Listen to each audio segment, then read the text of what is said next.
Thank you, Zach Eastman, for that amazing introduction. We are the Real Nerds. I am Ryan. To my right is... James. To my left is... Brad. And before we start, we want to thank Casselman's, obviously, for hosting this wonderful event. And, of course, Aurora Rise. Great job, guys. Thank you. And I also will give a special shout-out to the Sullivans.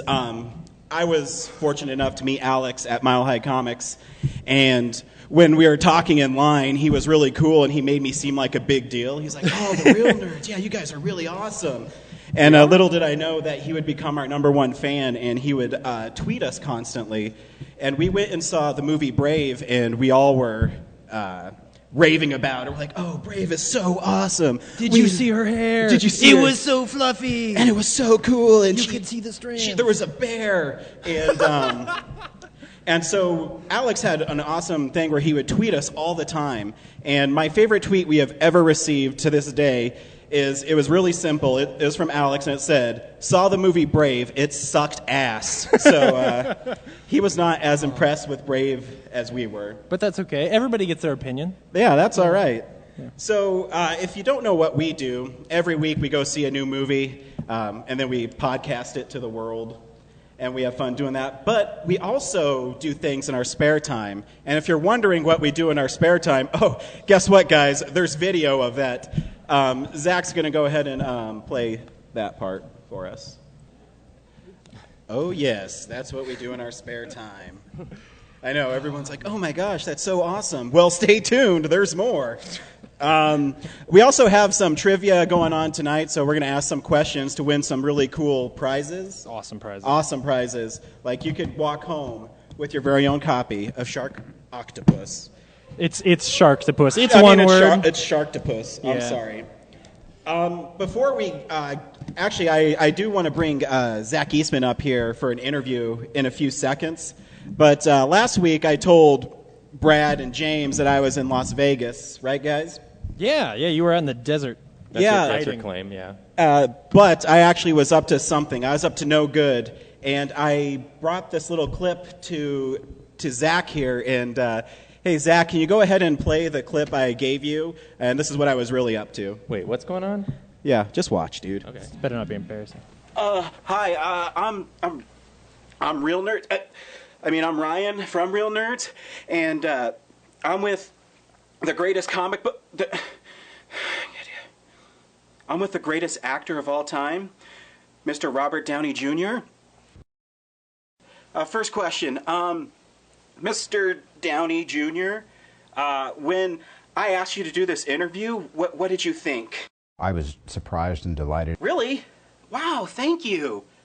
Okay, so... obviously you're here because you saw the first episode of our pod show, and what was your first impression when you saw it? It's dramatic, and it's pretty deep and dark at some points. Really? Wow, thanks. That's probably one of the things I'm most excited about, without giving it away. Okay, now this is the most important question that I'm going to ask you. What did you think of my performance? It was a waste of talent. Get out! I think he'll probably wind up with some of the most touching and definitely the most entertaining moments in the story. So, it was a little racy. Were you creeped out by the content in the pod show? Well, to me it's the perfect balance of not too far and not far enough. Another question for you, sir. Would this pod show be successful without me in it? I think part of what really made it work was it was tangible, Okay, a follow-up to that. What's the greatest thing about me? He's a great American national treasure. Really? My heart. I guess that's saying a lot. I can't help but feel this chemistry between us. If I asked you to spend a day with me, would you? What's in it for me? I don't know. We could maybe meet up and go to a bar and then maybe... At Neptune's Net. And it's a biker bar. Wow, I love that idea. Well, it's good night and good luck for me. I guess I'll see you nerds later. You did an interview like that without us? You know what? You guys wouldn't believe I could get him on the show. This is bullshit. Well, Brad, I where think was you're he going for to the have pod show? Why did you wait till then? Well, because first he saw the pod show, and he was so taken aback by how awesome it was. That's weird because there's only like 50 views on YouTube. Well, 49 of them were Robert Downey Jr. Awesome. Brad, I think that means you have to wear something special next time we do a live show. Maybe. Yeah, Spider-Man costume for Brad. Not happening. Well, I got him on the show. Yeah, we'll see. I'm sure he's really busy. He'll be really busy right the day of. He's already been on the show. Did you just watch the video I just put up there? Jeez, Brad. All right. I don't know how this is going to work, so I'm going to ask a trivia question, and anybody can answer this and raise their hand. Hopefully I can see somebody. I'll try to guess the first person. And you can win a Steelbook copy of The Dark Knight, food from Qdoba Mexican Grill, and also a Real Nerds t-shirt like the one James is wearing right now. James, could you stand up and show everybody what you're wearing? From Denver Comic-Con 2013. Hey, limited print. You can't get them anymore. Limited print of how much money you can. we had. But, you can win them. Whatever it is. So anybody can just raise your hand, and hopefully, Brad, keep an eye out for people as I'll try to see. It's really dark out there. No, I can see. I have my night vision still. I'm not. And too this old. is really nerd-centric, so I hope people can get this. If not, hey. Hey, look. Hey, we actually have someone everybody. in the sound booth helping Only us half out. the people. All right. Yeah, only half the people. Sure, Crickets? No. What is the name of the villain at the end of Avengers, the movie? Ready? Oh, Here. Oh, right. Hey! Yeah, give this man Dark Knight. And not a lady's shirt, sorry. Yeah. Yeah. We're giving it all Thanks, away. Brad. There's also, Thank you, sir. There's posters down here and stickers and all that kind of stuff. Take whatever you want. No, it's not a lady's It's shirt. not a ladies' one. Man, he kept them. Good. Right on. Thank you, sir. Thank you. All right. So we're going to go ahead and bring up Mr. Zach Eastman up here, if he's still Did here. he go out to smoke? Did Zach Eastman go out to smoke? Hey! Hey, Zach Eastman, go ahead and sit down. All right, nice to have you on the show. Zach. Thanks, Zach. Good to be here. Awesome. Wait a second. I wasn't So- paying attention. You're not. Never mind. So, Zach, you graduated from Colorado Film School, correct? No, I got. I'm gonna move to LA and just make blockbusters. Awesome. What do you have currently in the works? I'm working on a movie called Walt Met a Girl, and if that's not self-explanatory, I don't know what is. Where does Take 38 Productions get its name from? Every time I make a film, it's usually 38 takes before we get something. Wow. Have you ever gone 39 takes? Yes, it was the stare of the lovely Maddie O'Connor in The Boy Who Stares. 39 takes. So you worked with Maddie O'Connor. Can you explain what that process is like?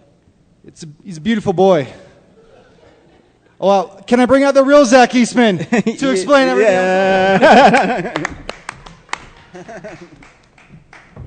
Hey, Zach. Hey, real Zach. He told me that I was going to be going out into the parking lot to smoke a joint, and then all of a sudden he just starts beating the hell out of me. This was like the episode of Brady Bunch where there was the bad Greg where he had the mustache and then the real Greg shows up. Nobody seen that one? You were that old. I am that old. Did anybody stay home late at night Do you or remember sick? Cousin Oliver? And you watch the Brady Bunch and you... They all had... Anyways, real interview. Hey, Zach, thanks for putting this together, buddy. Yeah, no, not a problem. It's always been my dream to stand up here and fulfill my destiny as the next John Lovitz. How's that working That's a out for you? podcasting joke for people. And that's why it fell flat. Now I'm going to... This is what comedy hell feels like. Yes, absolutely. Now you're in my shoes always. So Can't fit into yours. you wrote and directed The Boy Who Stares. What was your inspiration and what was the process like? About the beginning of July of last year, I started writing a script based on The Boy in the Window from Columbine, but just kind of writing it from like a historical fiction perspective. And it was supposed to be about what is a hero and what happens when somebody doesn't want to be a hero because of the unwanted attention and everything that kind of comes with that kind of I guess you'd call it a burden, and kind of is, because there's a lot of like interviews in Columbine where there's people like kind of being overlauded for certain aspects of like what happened, like because nothing's truly clear. And then I wrote a script out, and it actually ended in a very violent kind of Oliver Stone way, because I had no perspective on it, so I just kind of wrote it from the idea of a very dark David Fincher film, and then I showed it to Andrew Bueno, and he told me it needed a lot of work, and so I kind of shelved it because I didn't know exactly if I was going to do it next, and then.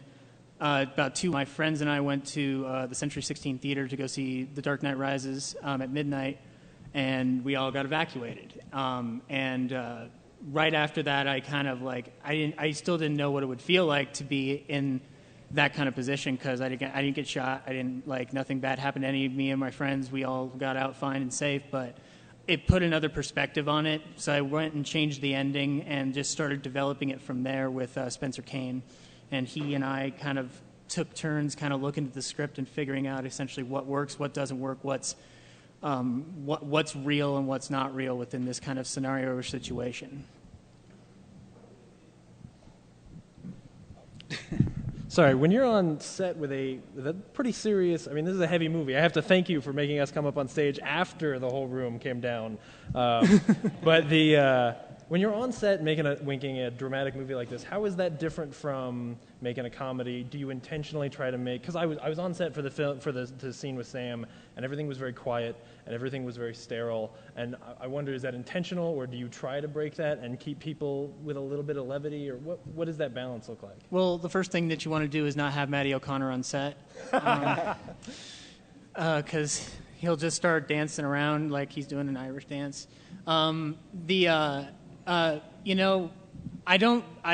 to tell everybody from the get-go, there's no reason you can't laugh, even though this is a very serious subject. You know, if you're going to be brooding about it, or if you're going to feel like you have to be serious on set, then I don't want you there. I want you to be able to enjoy yourselves and have fun, because otherwise we're just a bunch of gloomy gusses running around the set. So I let everybody know to just kind of come in with a great attitude and just like crack jokes every like 5 minutes. Just somebody better be cracking a joke, because otherwise it's going to get too serious.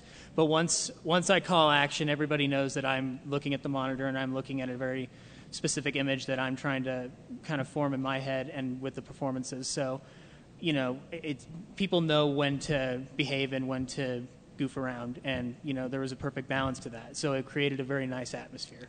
What performance surprised you the most in this movie? Spencer Kane, because I knew that he was. I've always believed in Spencer Kane since Twombly, and to watch him grow as an actor in each movie. Like, I think personally, my favorite performance of his to this day is Five Steps, but to watch him kind of step into this Robert Graysmith kind of area with his interview style and technique was very inspiring. Like, he actually did his homework. He sat down and he watched all these movies that I gave to him to really kind of take a look at how people interview and whatnot. So. And what possessed you to cast Matty O'Connor as the brooding villain, I guess, in the movie? Because we all know Matty, and he's kind of the crazy guy who's not too serious. Well, did you see the coat he wore in Five Steps? He's just eyeliner short of being emo, so I think that, I have him in every one of my movies. It's just like Kevin Smith taught me, make a movie with your friends. So I wanted to put him in the movie, but I had nowhere to put him, and then I kept looking at like the typical loner kid actors for the movie, and then I looked at Matty one day, and he was in a hoodie, and I was just like, put it over your head, and he kind of it just kind of clicked, just like make him feel like awkward and alone, make this kid he has to look like he would not fit in or does not want to fit in. And then from there I showed him, when we were doing Twombly in LA, I kept sending him news articles about Egan Holmes and also the Klebold's, and just had him kind of studying their words, like things they would have said, and just kind of getting into that mindset. Because, if you put a camera in front of an actor long enough, they might crack up. But Matty took this very seriously, and actually did his research. He kept texting me back like, "Did you hear that they just released files on stuff?" And from there, it just became a natural to him, and he would be listening to heavy metal to kind of get into a mindset, and just kind of took on a life of its own. Very cool. So what's the next step for The Boy Who Stares? Are you going to take it to festivals, or what's the next step? We're taking it to festivals. I'm going to actually be, this is good a time as now to announce it. In October, we're going to be doing an LA show, showcase. So I'm still looking at a couple venues that I know about, but we're going to do a showcase and try to take it on the road, Red State style. And also, we're just going to submit it to Festivus out here, a couple different other festivals within the that kind of just cater to student and also like short filmmakers more specifically. So yeah. Well, very cool. Thanks, Zach. Oh, and it will be online. Yeah. Thanks for stopping by. Yeah, thanks for sharing your movie. Yeah, thanks for sharing your movie, the world premiere of The Boy Who Stares. Thanks, buddy. Yeah, not a problem. Oh, I have another trivia question, and this one's really cool. Not only do you get Sharktopus, I can't even say it. Sharktopus. Why does that not just naturally come out of your mouth? I don't know. Sharktopus. Yeah. But you will also receive a signed copy of Saga from Image. It's signed by the amazingly talented Fiona Staples, who is the artist on this. She's I really think cute. Cougar really wants it. I just heard him. I know. So it's actually now Eisner Award winning, best series of last year. Eisner Award winning. You will also get a shirt from The Real Nerds and a free meal from Qdoba Mexican Grill. So the question is, and you know what, I think Cougar's really excited for this one. So I think I should maybe just who plays Ash in the Evil Dead series? Cougar! Hey, Cougar! Yeah, he does. Oh, just barely beat out. Yeah. You were. I watched. You were just a fraction behind Cougar. There's a reason he has that name. There. Hey, thanks, Cougar. And if you don't know who Cougar is, you saw him in lots of movies today. Every movie. He was the guy with the eye patch. Hey, shameless plug. If you'd like to hear an interview with Cougar on Real Nerds Podcast, download us on iTunes. Real interview. Cougar. Thanks, buddy. He's on like half the interviews we did at Denver Comic Con. I know, like, it's awesome. He just sort of smears himself out. He's there like, I'm in this movie too. I'm going to sit down with you guys for this Yeah. movie. We're like, you know what? You're welcome to. You're welcome to. All right. What we do on Real Nerds, we already talked about it, is we go see a new movie every week. We usually spoil the movie very heavily on our podcast. We say if you should see the movie, we play the trailer, and then we spoil it. But we're not going to do that today because we're doing this live, and maybe people have not seen this movie. Of course, the movie we saw this week was The Wolverine. Yeah. Snicked. So I'm going to go ahead and ask the boys, Brad, should people go see The Wolverine? I liked Wolverine character, but I just couldn't get into this iteration of his story. So, are we doing that like short review first, or? Yeah, I'm asking you if people should see it. There's probably better stuff out right now, but it's not terrible.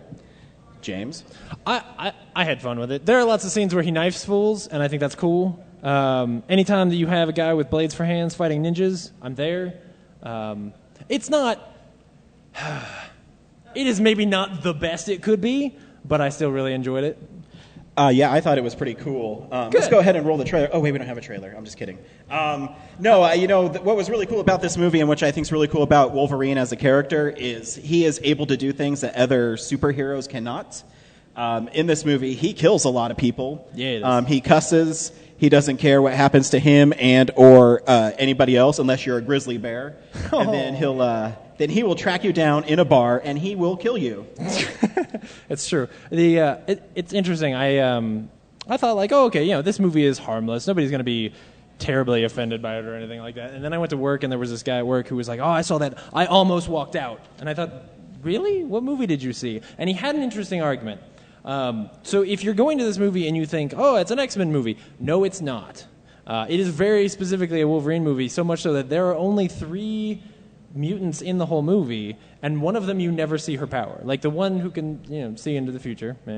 You never see what that looks like for her. And so it means that it doesn't feel like an X-Men movie at all. It feels like a guy with knives for hands movie, which is still dope, but But remember that scene where he was running through like the funeral and he was stabbing all those ninjas and they were like trying to shoot him, and that was awesome. It was. Yeah.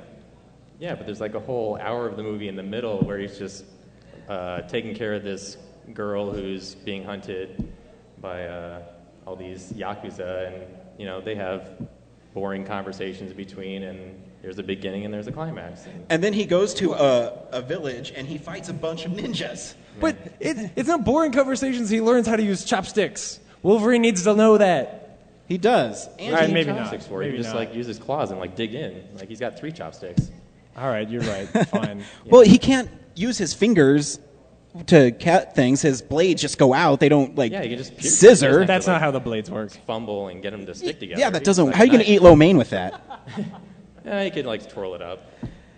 No, you can't. He can't control one claw, dude. No, he I totally just watched controls the one first claw. X-Men. He gives All right, all right. Cyclops the middle claw. Oh, that's right. He Yeah, does. so he can, Yeah, he does lawyer. that. He does do that. I'm a lawyer. All right, so you're right. He should just eat his lo mein with one claw.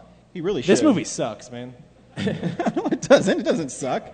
It's brooding and he's dark and evil. It is. It is nice that it is more. It is definitely more character driven than a lot of the other X-Men. It is. movies You know, have been. the one thing this movie is extremely character driven. For a superhero movie to really spend time on a character trying to find who he is again, but always having that part of him inside of him is really fascinating to me. And we can't spoil what happens at the end, but I will say they do some ballsy things to that character. Oh yeah. You know, they sort of play with like the definition of who that character is in a way that I think when you're done, you're like, oh shit, how does he do things if he doesn't have, you know, it's interesting and fun and definitely worth seeing. But And there's this one part where he gets stabbed with a sword and he rips it out and he says, "I'm the Wolverine." yeah, That's the name of the movie, and he said it. You're easy to please. I am very easy to please. Give me a shirtless Hugh Jackman, and I am pleased. See, the girls like it. Yeah. And me. your wife is just shaking her head. You guys don't get a little tingle when Hugh Jackman's ripping off his shirt and goes berserk? Whoa. No, I don't. Why? You It's know okay that. to All right, say- that's a fair question. I don't It's know okay why. to say guys I don't know are why. attractive, James. We Okay. live in Colorado. Civil unions are legal. We are a progressive state here in Colorado. This is actually how the normal podcasts go. We just get off track completely. I thought you said we just get off on Hugh Jackman. That's not how the podcast goes at all. I'm just trying to be funny. But I'm Hugh not Jackman's a trying at good-looking all. guy. Yeah, you're right. He's Did you very see handsome. did anybody see the picture that he tweeted out today, getting ready for like X-Men? Why are Days you of Future- following him on Twitter? Because he's funny. Oh, okay. Anyways, he has this he's lifting these barbells and it's all bent, and he says if it's not bent, then it ain't worth doing. He's all ripped and stuff. What does that mean? There's so much Australia. weight on the bar that it's bent. But isn't it a prop? No, dude, he's in working out. Oh, he really is that Yeah. hardcore. He's, All right, dude, he's now I'm playing impressed. Wolverine in X-Men Days of Future Past. You know, in Australia, which is where he's from, bent actually means gay. So Does it? If it's not bent? If it's not bent? Where did you learn that from in your journeys through Australia? no comment. Wait. Are you serious? It really does mean that? It does. Oh, man. Wait, See, I seriously, told how do he you was know saying that? something weird. I randomly saw an interview where Rob Thomas and Matchbox 20 were interviewing about their, number one single off that one album called Bent, and they were talking about the confusion in Australia for selling that single. It's Interesting. a song about being gay. Well, I mean, that's it could've very been it's very mine. progressive of them to do I it. tried to trust VH1 sometimes. Matchbox 20 ahead of their time. They That's a really sentence no were. one has said before. Hey, remember when he was singing in that video and he was like on the roof and his arms were spread open? That was really fascinating. So if you're a fan of Hugh Jackman without a shirt on, you should definitely see this movie, is what I'm saying. It's very satisfying every time he pops his claws. Because there is so much downtime between actual action sequences that when they start and he's like, and, it's cool. And You're I thought excited. it was really cool that he was haunted by, killing Jean Grey. And Jean Grey played a role that he was a conflicted person. I like the idea. The dream sequences are a little bit meh. James, this is a talking format. You have to explain what you mean when you say that. I mean, I didn't need to literally have a scene where he's in bed with her. No, there's 5 scenes where he's in bed with her, and he's like, Jean, and then she just spews dialogue, and then he goes, Jean. I don't think he ever does that. Yeah, no, it's every scene he's in. What are you showing us? I have no idea. Well, anyways, to wrap this up, go see The Wolverine because this is my show, so fuck you guys. I have one last prize to give out, and this is another doozy. We have a gift card to Regal Entertainment Theaters. We have a copy of Buffy the Vampire Slayer signed by Georges Jonty, the artist on Buffy, and of course Real Nerd shirts that nobody wants. And this is a tough one. Wait! You're missing the true prize here, which is War of the Planets. And also, James will throw in War of the Planets. I paid maybe $3 for that. It's not even the original case. No. It's a Blockbuster rental. I owe $65 on that. But guys, here's the good news of this. This is full screen, so you can enjoy it with black bars on the side. Throw that into your CRT TV, and you will be having all kinds of fun. That's an asylum And this picture. one, I'll give you 3 entrees to Qdoba. This one's a tough one. This is for Real Nerds. I said it. It's not that hard. I said her Wait, name. we're eligible? No, we're not. Oh. What is Indiana Jones's real first name? No. In front? I saw Mayonnaise's hand. Or Ivan? Oh. Henry. Ah, Ivan in the Ivan. bag. Yeah! Nice job, Ivan. By the way, Hey, you guys remember Samson from 5 Steps? There he comes right up now. we didn't interview with Ivan. Yeah. Hey, if you guys want to hear an interview with Ivan on Real Nerds, go to iTunes and download Real Interview. He talked about how much he hates all that Hollywood bullshit, and we just gave him some serious Hollywood bullshit. War of the Because that's Planets. what we do. War of the Planets, not any good. I have a couple other women's shirts if people want them. And for those of you who, in the back, there are all two ladies right. in the back. They just got shirts. They totally got shirts. Man. Before we They're go, the only ladies left. We showed you the first episode of our pod show, and we actually have the second episode of our pod show here. This is the premiere. This is the premiere of this. We hope you enjoy it. It's all around James's childhood fear. Whoa. It's not a childhood fear, man. This is still scary. Oh yeah, this as is a shit. real fear. James is so. I cannot. James, seriously, dude, you are. I'm just weird, saying, dude. it's creepy as hell. It is not creepy. It's super creepy. It is not. Yeah. See, Megan knows. You know what, Sullivan? Quiet. We don't need anything from the peanut gallery. Anyways, Zach, if you want to go ahead and hit Pod Show Episode 2. Thank you. There's a tag scene to that. Oh, well, you can watch it online. You can watch it online. So, yeah, watch it online if you want. Thank you, everybody, for coming out. We really appreciate it. Thank you, Aurora Rise, Sullivans. We love you guys. Thanks, everybody. We're the Real Nerds. You can follow us on Twitter at @real_nerds. You can download us on iTunes, Real Nerds Podcast. And you can say hi to Matty O'Connor back up on stage. Woo, Matty-O! If you're in town, he's afraid of go ET. to Colorado Coins, Cards, and Comics. Yeah. Go on to tweakedaudio.com, enter in Real Nerds in the promo code, get a third off your order.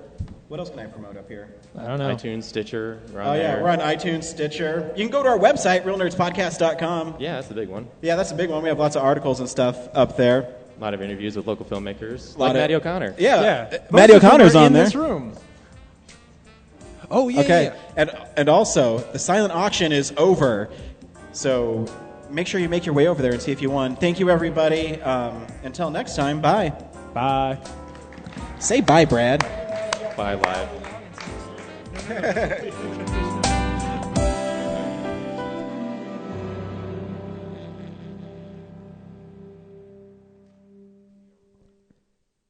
Thank you so much for listening to Real Nerds Podcast. You can subscribe to us on iTunes. You can also stream us on Stitcher Radio.